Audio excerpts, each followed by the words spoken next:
안녕.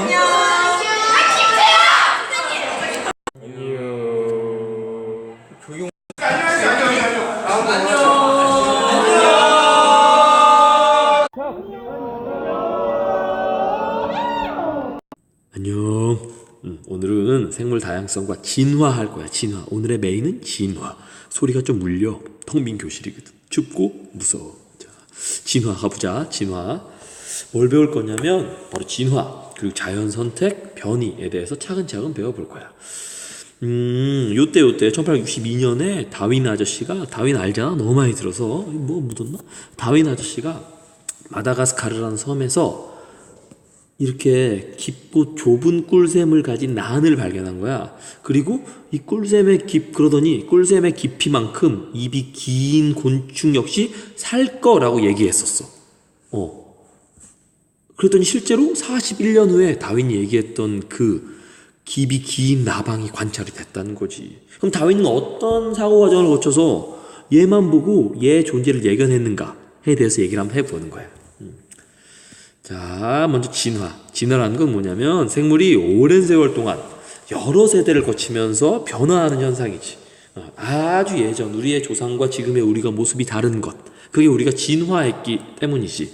진화는 말이야, 하나의 종으로부터 새로운 종이 생겨나는 과정까지 포함을 하는 개념이야. 새로운 종까지 완전히 새로운 종이 되는 것도 진화야.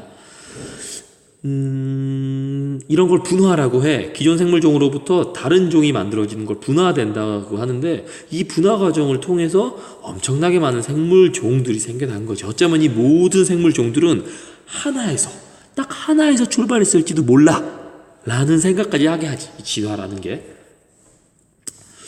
현재 알려진 생물종은 약 170만 종이야. 이 모두 다 진화의 결과라는 거지. 그래. 진화는 뭐냐? 이게 참 진화를 알면 알수록 좀 엄청나. 소름 돋고 너무너무 신기해. 해보자. 진화라는 거 차근차근 해보자. 먼저 진화론. 바로 진화론을 수립한 건 다윈이라는 아저씨지만, 다윈 아저씨가 이 진화론을 만들기까지 영향을 준 사람이 많았을 거 아니야? 대표적으로는 다윈의 할아버지 다윈 이름이 뭐더라? 그 할아버지 이름도 어쩌고저쩌고 다윈이야.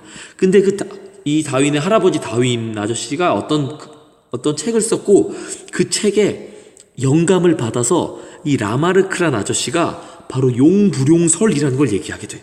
이 용불용설이 뭔가에 대해서 뒤에서 자세히 얘기해 줄게.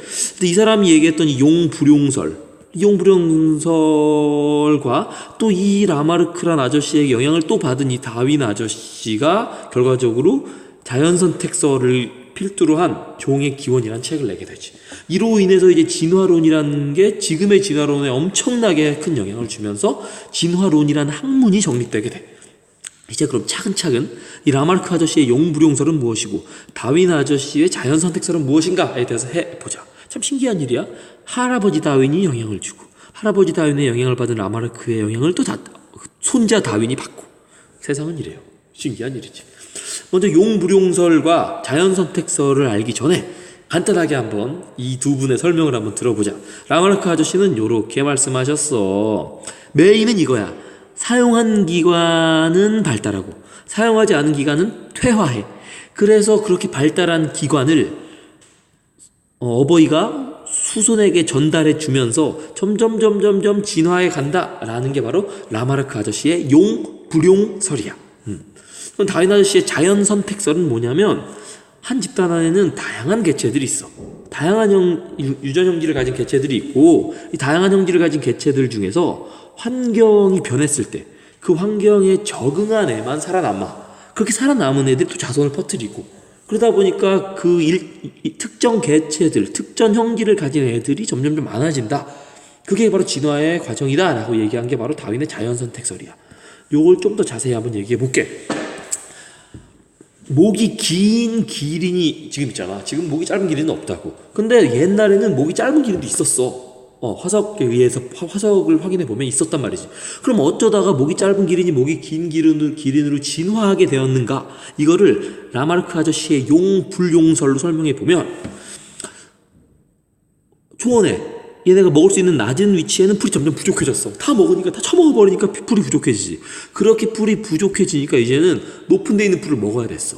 그러다 보니까 얘가 높은 데 있는 풀을 먹으려고 목을 쭉쭉 쭉쭉쭉쭉 빼다 보니까 목이 점점 길어졌고, 목이 조금 더 길어진 애가 애를 낳았더니 그 목이 좀 더 기린 기린이 태어났고, 걔가 좀 더 계속 쭉쭉쭉 하다가 목이 더 길어졌고, 얘가 또 애를 낳았더니 목이 긴 기린이 태어났고, 이런 식으로 쭉쭉쭉쭉 목이 길어졌다 라는 게 바로 라마르크 아저씨의 용불용설에 의한 설명이야. 사용과 사용하지 않은 용불용, 사용하는 것과 사용하지 않은 부분이 진화하고 퇴화하는 과정, 발달하고 퇴화하는 과정에서 진화가 이루어진다라는 게 용불용설이야. 좀 이상할 수도 있고 그럴듯할 수도 있어. 아직은 그냥 그럴듯하다 정도로 넘어가자. 그럼 다윈 아저씨의 자연선택설은 뭐냐면, 애초에 변이라는 과정을 통해서 다윈 아저씨는 그 변이가 어떤 과정을 통하는 건지 정확히 몰랐어. 근데 다만 변이 과정을 통해서 다양한 기린이 태어났어. 그 중엔 목이 긴 기린도 있었고 목이 짧은 기린도 있었지. 근데 그때 환경이 높은 곳에 있는 풀을 먹어야 되는 환경이었던 거야. 그러다 보니까 목이 짧은 애는 높에 있는 걸 못 먹고 굶어 죽고, 목이 긴 애는 높에 있는 걸 먹고 굶어 죽지 않았어. 이게 바로 자연 선택이라는 거야. 그때 그 환경에 의해 얘가 선택받은 거라는 거지. 그치? 환경에 적응하고 선택받은 거야. 선택받은 거야. 그래서 얘가 선택받은, 얘는 목이 짧은 애 죽고 목이 긴 애만 살아남았잖아. 그러다 보니까 목이 긴 애가 자손을 번식하면 또 목이 긴 애가 태어날 테니까 지금의 목이 긴 쪽의 기린이 남아있게 됐다. 목이 긴 기린으로 진화하였다. 이걸 봐요. 자연선택 그리고 경쟁에서 살아남았다라고 표현하는 거야. 적자생존. 적절한 자가 살아남는다는 거지. 그렇다는 거야. 이게 바로 다윈의 자연선택설이야. 라마르크 아저씨의 용불용설과 다윈 아저씨의 자연선택설은 좀 달라. 이 다른 게 정확히 어떤 포인트가 다른지 알아야 돼. 알겠지?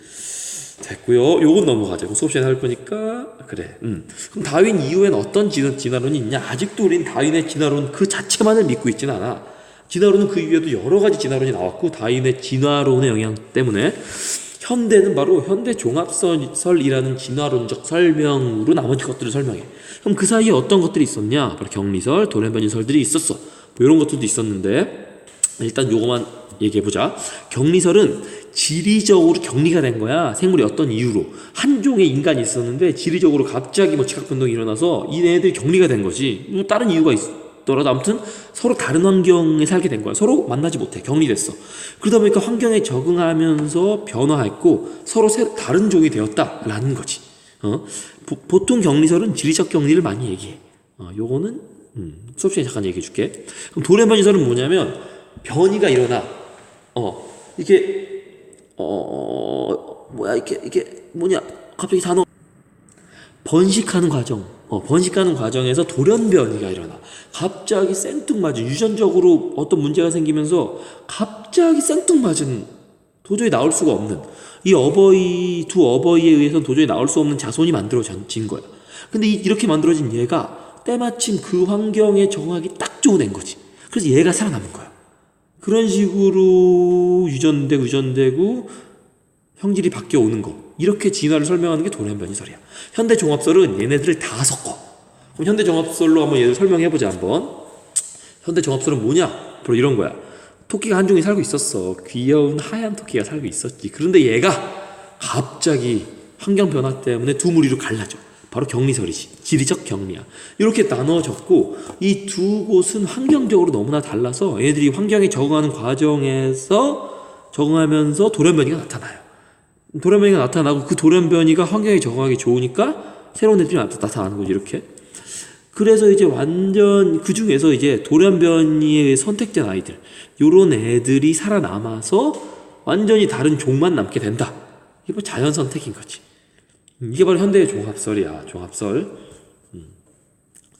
자, 시간이 요 얘기 좀만 더 끝낼까? 다윈 아저씨는 말이야, 요때부터 5년 동안 비글로, 아주 이름도 귀여워 보이는 비글로를 타고 세계를 막 탐험을 했어요.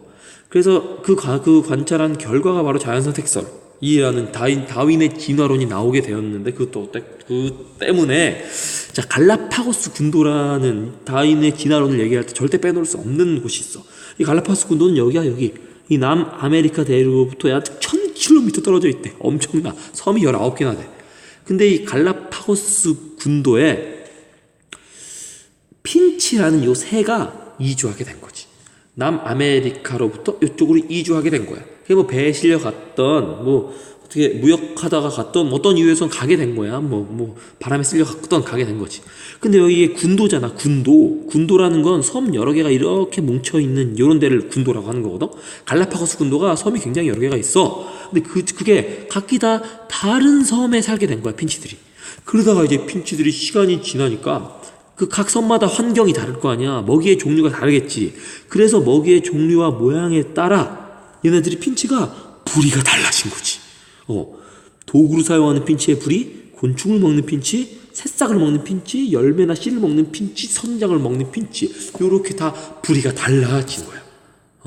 다윈은 바로 이걸 자연선택설로 주장하는 거지. 자연선택설로. 오늘은 여기까지만 하자. 다음 시간에 여기서부터 할게.